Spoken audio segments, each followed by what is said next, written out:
No livro Entre Irmãos, eu abordo uma crise familiar, um drama familiar envolvendo três irmãos.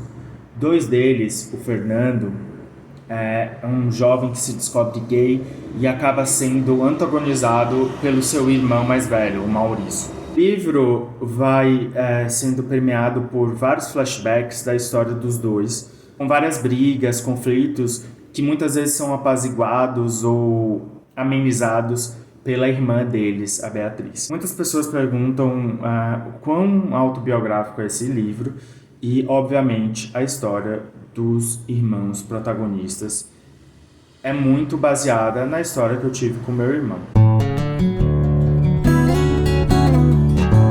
E eu resolvi contar hoje um pouquinho do que serviu de inspiração para a história do Maurício e do Fernando. Assim como o Fernando, eu tenho um irmão que não foi muito amigável, sensível, aberto ou bondoso a minha história como jovem gay. Mesmo antes de eu descobrir realmente qual era a minha orientação sexual, eu sofria bastante na mão dele no sentido de ter sido sempre um jovem mais introvertido, pensativo, calado, mais sensível. Eu gostava de coisas que não eram necessariamente masculinas. Gostava de escrever poesias, eu gostava de brincar com minha irmã e as bonecas dela, e por isso eu sofri bastante. Eu lembro que eu tive vários episódios ao longo da minha vida de ser humilhado publicamente ou de apanhar do meu irmão na escola, e por isso ter uma imagem muito ruim no colégio, porque todo mundo sabia que eu era o irmãozinho gay do meu irmão. Então foi um período muito difícil. Eu acho que talvez isso tenha desacelerado o meu processo de me descobrir melhor. Eu acho que se eu tivesse uma pessoa com quem contar para entender todos os sentimentos que estavam acontecendo dentro de mim, eu talvez teria me desenvolvido e me percebido, encontrado minha identidade mais facilmente. E esses episódios de agressão e humilhação também são muito comuns entre o Fernando e o Maurício. A coisa diferente que eu quis colocar no Maurício e no Fernando e que acabou trazendo reflexões para mim mesmo e a minha relação com o meu irmão é que ao longo do livro o Fernando começa a pensar que talvez o problema do Maurício não seja com o fato de ele ser gay, mas ele ser o Fernando, ou seja, o jeito do Fernando lidar com a vida, lidar com sua família, inspira esse sentimento de desgosto, de ódio, de desafeto do próprio irmão.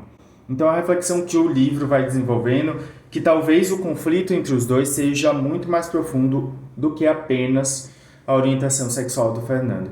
E depois que eu comecei a escrever esse livro e tentando achar ao mesmo tempo uma paz em relação ao que eu sentia com meu irmão homofóbico, eu percebi que talvez esse também fosse um sentimento do meu irmão. Que meu irmão, na verdade, usava a minha orientação sexual como um alvo para outros sentimentos que ele tinha em relação à minha pessoa. Eu comecei a me questionar o que mais eu poderia ter feito ou quais características, trejeitos, jeitos, aspectos da minha personalidade incomodavam tanto o meu irmão para ele me tratar daquele jeito e continuar me tratando até dias recentes. E aí você entra numa espiral. Quando eu era mais novo,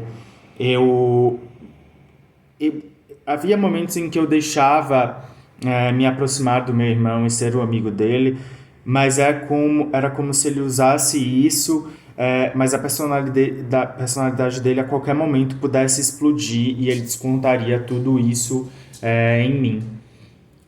E com o passar do tempo eu fiz uma lista de coisas que talvez poderiam ser os catalisadores desse ódio dele, dessa raiva dele contra mim.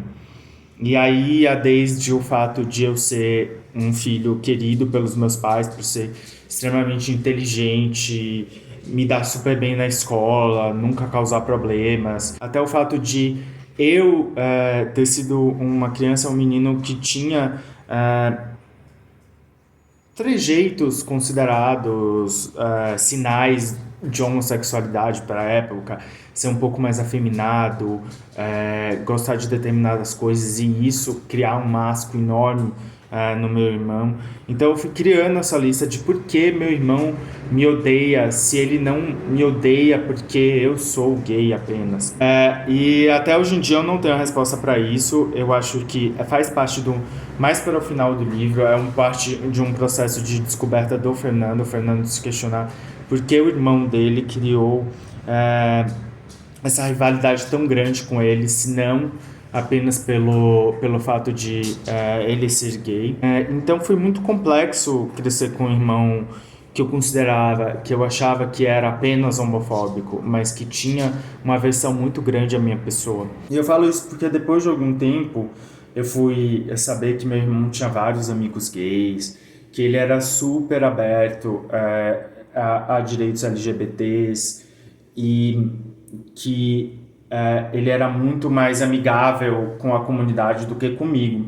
Então eu comecei a perceber que, na verdade, a raiva dele, o desgosto dele era muito mais relacionado, direcionado a mim como pessoa, do que comigo, Rafael, gay. Isso foi muito triste, porque a agressividade dele não passou com o tempo, ele mesmo adulto, ele continuou sendo agressivo e ríspido comigo, o que me fez o que me fez cortar completamente laços com ele. Me deixou inseguro em vários aspectos da minha vida, não só da orientação sexual, mas do jeito como eu me portava, do jeito como eu me deveria portar. Eu lembro que logo quando eu cheguei em São Paulo, eu tive muito medo isso é uma homofobia do homem gay, uma homofobia que eu tinha mesmo, de achar que eu deveria ser um gay másculo para conseguir as coisas que eu queria, que eu não deveria me assumir para todo mundo, que eu deveria ficar no armário até conseguir um posto alto no meu trabalho, que parte do meu sucesso estaria vinculado a eu estar enrustido.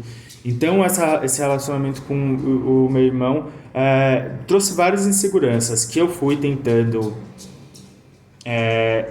das quais eu tentei me desfazer ao longo do tempo, mas eu acho que ainda estão bem incrustadas em mim. E isso é um pouco do que acabou se concretizando e ficando muito parecido com a história do Fernando e do Maurício. Eu acho que não quero dar spoilers, mas pro final do livro há uma sensação de descoberta e de perdão entre os dois, mas é muito mais complexo do que apenas dizer me desculpa ou uma questão de amadurecimento. Eu acho que é isso pro vídeo de hoje. Eu espero que vocês tenham gostado dessa curiosidade e dessa reflexão. Meu livro Entre Irmãos está disponível para download no link que está aqui na descrição, logo no começo da descrição do vídeo. Obrigado por assistir. Não deixem de se inscrever na playlist do Independentemente, na qual eu falo sobre vida de escritor, como escrever melhor, dicas para escrever melhor e outros assuntos relacionados à literatura, tá bom? Um grande beijo e até mais.